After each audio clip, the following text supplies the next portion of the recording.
has found a cure to many of the world's deadly diseases, polio, malaria, tetanus, but the human body is still a mystery to most of us. How and why do we get sick? That's a simple question. How can we prevent it? Well, my next guest actually has answers to some of those big questions. David Agus is the author of The End of Illness. He is one of the world's leading oncologists and a professor of medicine at the University of Southern California. Welcome.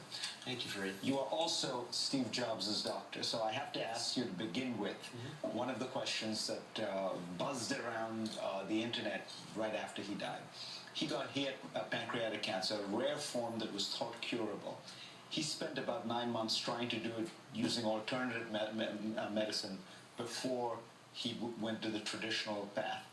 Did that diversion in some way hasten or cause his death? Well, I was one of the people on his team, and it's impossible to kind of look back and know exactly what was going to happen. But certainly, the earlier you catch a cancer like this, the more chance you have to make an impact on its progression. Could you have cured it 9 months earlier? Probably not. I don't know definitively, clearly, but probably not. This is a cancer that we always think of solid tumor as it's here and then it gets large enough to get into the blood vessel and get out. That's probably wrong.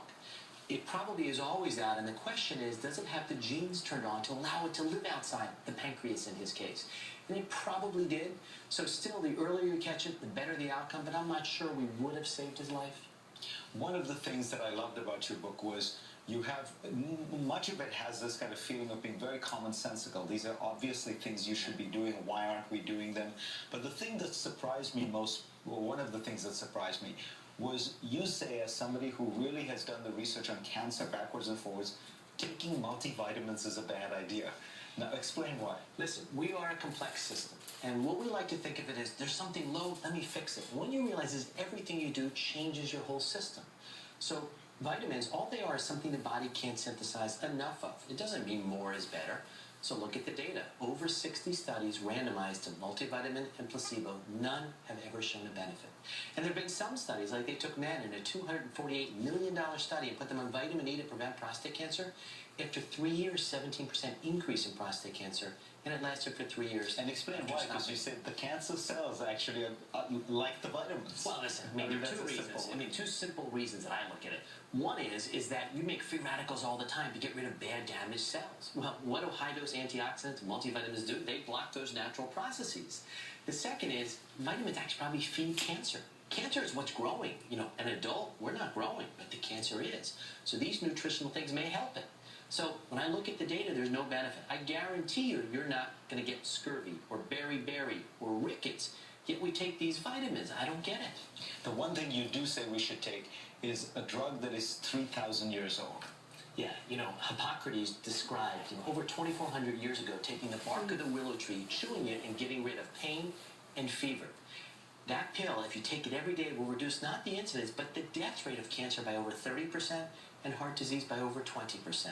It's called a baby aspirin. So we all have a right to smoke, to drink, to do whatever we want, but the question is, what is the right thing to do? And when scientific data hit a certain point, probably it shouldn't be optional. And you know, the reason we don't is we don't understand the data. My doctor once said to me, if aspirins were 10 times as expensive, more people would take them. They just think it can't be that, but it's a sort of wonder drug. Oh, it's a staggering drug. It probably works by blocking inflammation. That seems to be the word heart disease, cancer, etc. And it's a hell of a drug. Why we're not all taking it, or why every doctor isn't talking about it to the patient, it just befuddles me. But there are countries now debating whether to make these things mandatory.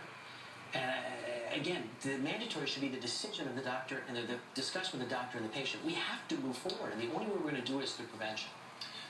You also point out something really interesting, which is we all think that the path to being fit is to go to the gym. And you say if you go to the gym for 45 minutes, an hour a day, that actually doesn't make much of a difference if...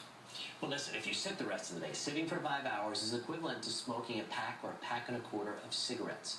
It's an amazing thing that we design buildings based on LEED certifications, right? It's going to help the environment and everything is taken, recycled, etc.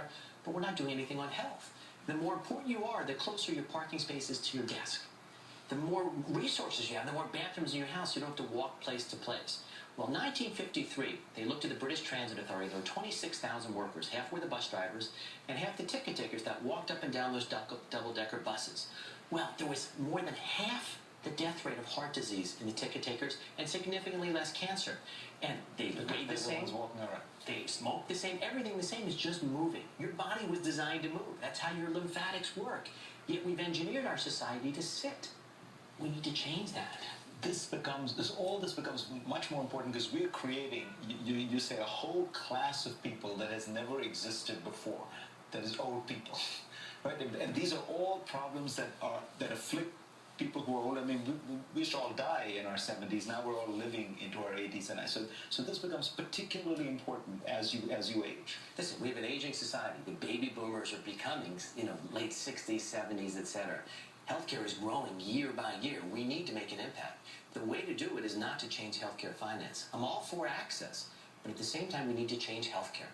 In this last election, you saw tremendous debates on both sides. You never once saw, and also in the State of the Union, you never saw somebody mention health. They talk about healthcare finance, but they don't talk about health. This is a topic we need to bring into the open. Health and food represent over 30% of the U.S. economy, yet we're not talking about it. Pleasure to have you on. Great. Thank you, Fareed. Up next.